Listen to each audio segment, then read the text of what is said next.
Hey guys, नमस्ते, सत श्री अकाल, केम छो? मेरा नाम है राहुल। एक मिनट, ये क्या हो रहा है? Let me fix this.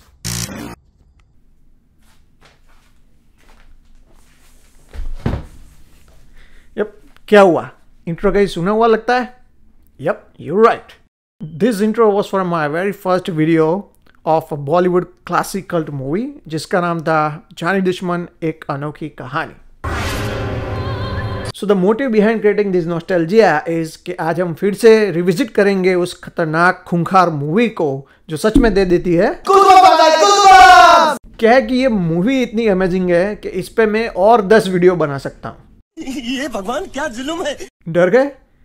Don't worry, इसके आगे मैं इस मूवी पे और कोई पार्ट नहीं बनाऊंगा क्योंकि ये वीडियो बनाने के लिए वो मूवी मुझे फिर से देखने पड़ी यूट्यूब पे, वो भी एड्स के साथ। और अब जब मूवी देख ही लिए है तो चलो फिर से वीडियो को शुरू किया जाए। चलो भाई। ये मूवी में सब कुछ है, action, drama, comedy, song, dance, but सिर्फ एक चीज की कमी रह गई इस मूवी के राइटर से, वो थी स्क्रिप्ट की। वो कहते हैं ना कि laziness is at speak, laziness its age peak peak peak. वो कहते हैं ना कि laziness is at its peak, तो ये मूवी उसका जीता जागता नमूना है। इतनी आलस दिखाई है इस मूवी के स्क्रिप्ट राइटर्स ने कि मूवी के शुरुआत में एक शादी का सीन आता है, तो वो शादी के सीन में भी इन्होंने कोई रैंडम सी किसी की भी शादी का एक स्टॉक फुटेज वीडियो उठा लिया और इस मूवी में चिपका दिया है मूवी के शुरुआत में ही। और अभी तो रुको। उसके बाद वो फायरवर्क्स का सीन कुछ दिखाते हैं, उसके बाद लाइक शादी में जो फायरवर्क्स होता है ना, वो भी इन्होंने वो जो पुराने ज़माने में फ्लैश फाइल्स नहीं आते थे कंप्यूटर में, वो गेम टाइप वो आप क्लिक करो और वो फायरवर्क्स होता था डिफरेंट टाइप्स के, वो उठा के यहाँ के चिपका दिया है। क्या कर रहे हैं यार तू? इतनी भी मेहनत नहीं की इन लोगों ने कि कम से कम ये फायरवर्क्स वाला सीन तो ओरिजिनली क्रिएट करके दिखा देते हैं, क्योंकि स्टोरी तो फुल्ली कॉपीड है हर हॉलीवुड मूवीज की स्क्रिप्ट से। नाउ नेक्स्ट सीन आता है जहाँ पे रजत बेदी के शादी का रिसेप्शन है। भाई ये बंदा, मैं जब भी इसे देखता हूँ ना तो मुझे मेरी इज्जत खतरे में महसूस होती है। भाई ये शक्ल से ही हैवान दिखता है। अगर किसी भी मूवी में आपको कोई रेपिस्ट के लिए कोई रोल है और अगर आप किसी को ढूंढ रहे हो कास्ट करने के लिए, तो आप बिना सोचे समझे रजत बेदी को कास्ट कर सकते हैं। और उसका इस मूवी में एक आइकॉनिक डायलॉग भी है जो अगले 100 सालों तक बॉलीवुड के इतिहास में सुनहरे पन्नों में दर्ज किया जाएगा, और वो है सबकी इज्जत करेंगे तो लूटेंगे किसकी? Lol man, this is so gruesome.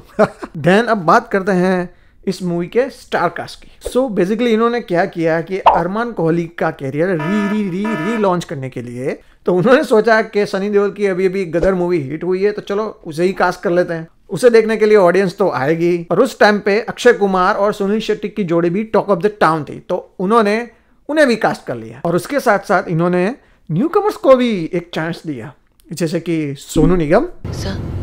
ये आप क्या कह रहे हैं? और इसके साथ साथ सपोर्टिंग रोल में इन्होंने कास्ट किया आफ्ताब शिवदर्शानी को। और इस बंदे की इस पूरी मूवी में एक रोल के नाम पे सिर्फ और सिर्फ बेइज्जती ही हुई है। कौन हो तुम?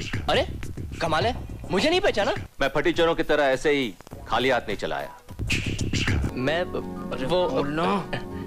क्या बात है राजेश, तूने अपनी शादी में भिखारियों को भी बुला रखा? और इसके बाद हम बात करेंगे अरशद वारसी की। जी हाँ, वो भी इस मूवी में थे। और ये बात अलग है कि किसी ने भी उन्हें इस मूवी में नोटिस नहीं किया। और अब जब मूवी आगे बढ़ती है तो हमें पता चलता है कि हमारा रेपर रजत बेदी अपनी सुहागरात के लिए बहुत ही उतावला हो रहा है, लेकिन जैसे ही वो अपनी वाइफ का घूंघट उठाता है तभी शी टर्न्स इनटू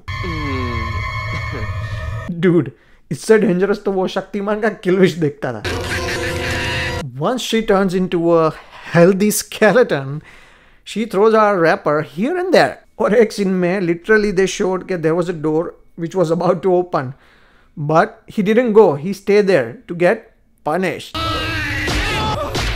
और देखते ही देखते वो स्केलेटन उस रैपर की माँ बहन एक कर देता है और उसे फेंक देता है खिड़की के बाहर। कहानी आगे बढ़ते ही हमें पता चलता है कि वो हेल्दी स्केलेटन और कोई नहीं बल्कि मनीषा कोइराला है, जो अब आत्मा बन चुकी है। पर देन कहानी में आता है एक जबरदस्त ट्विस्ट।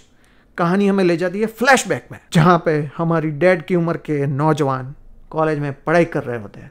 उसी वक्त हमारा लस्ट बेदी और उसके जैसे दिखने वाला उसका दोस्त बड़ी कॉलेज में हमारी हीरोइन मनीषा कोइराला को छेड़ रहे होते हैं। प्रेम को तुम मोहब्बत का सबक सिखा रही थी, हमें भी तो एक मौका दे दो, हम भी तो साबित कर दें कि हम किसी से कम नहीं। और इसी छेड़छाड़ को देख हमारे हीरोज बड़े ही प्राउडली उनसे पूछते हैं कि क्या हुआ हीरो? दिल टूटा या सर फूटा? द फक मैन, अगर ये मूवी आज रिलीज होती ना तो x.com पे फॉर्मली twitter.com पे इन दोनों का ऑनलाइन जनाजा निकल जाता है। और जब अभी माहौल थोड़ा ठंडा पड़ा ही होता है तब आता है कहानी में एक हॉट सीन जहां पे दो लड़कियां एक साथ एक दूसरे के साथ नहाती हुई दिखाई जाती है। मुझे यह जानना है कि ये कौन सा गर्ल्स हॉस्टल है। और इस गर्मी को आगे बढ़ाने के लिए एंट्री होती है हमारे दो किंकी बॉयज की, जो अपने रोल को शिद्दत से निभाने के लिए करते हैं। सबकी इज्जत करेंगे तो लूटेंगे किसकी? और वो सीन ना बहुत ही हिलेरियस है, क्योंकि जब वो रेप वाला सीन चल रहा होता है तो पीछे दीवार पे ना एक बोर्ड लगा होता है और जिसमें लिखा होता है try try try and try harder. So now I am confuse कि उन्होंने वो बोर्ड इस सीन में जानबूझ के डाला है या मोटिवेशन के लिए डाला था, लोल। और इतना ही नहीं, जब मनीषा कोइराला का रेप हो रहा होता है तब camera man literally Manisha Koirala के टूट रहे ब्लाउज के बटन पे फोकस करता है। इतना भी रियलिस्टिक नहीं होना था। एंड सडनली एंट्री होती है हमारे एंग्री यंग मैन की, जो आते ही एक ही फटके में बड़ी मुश्किल से टिके हुए बिना क्लैंप वाले दरवाजे को तोड़ के अंदर आ जाता है। जब मनीषा कोइराला कॉलेज के प्रिंसिपल को कंप्लेन करने जा रही होती है इन दोनों किंकी बॉयज के बारे में, तो इसके ये सारे फ्रेंड्स हमारे हीरोज उसको ऐसा ना करने को कहते हैं। और meanwhile saying this they also told her this. Divya, एक बात कहें, तुम्हारी जैसी खूबसूरत लड़की को देखकर मरे हुए आदमी का भी दिल धड़क उठे। जहाँ सब लोग तुम्हें इतना मना रहे हैं वहाँ तुम्हें मान लेना चाहिए, वरना हम लोग सब समझेंगे कि तुम्हें अपनी खूबसूरती पर कुछ ज्यादा ही गुरूर है। I mean, dude, seriously? Would you do this same for your sister? और उसके बाद अचानक से आ जाता है एक और गाना जिसको सुन के हमारी हीरोइन मनीषा कोइराला बिना कुछ सुने, बिना कुछ जाने, बिना कुछ देखे चली जाती है उस आवाज के पीछे, जो उसे ले जाता है स्टूडियो में बने एक पेड़ के पास। और उस पेड़ के पास पहुंचते ही हमारी हीरोइन करने लगती है ये।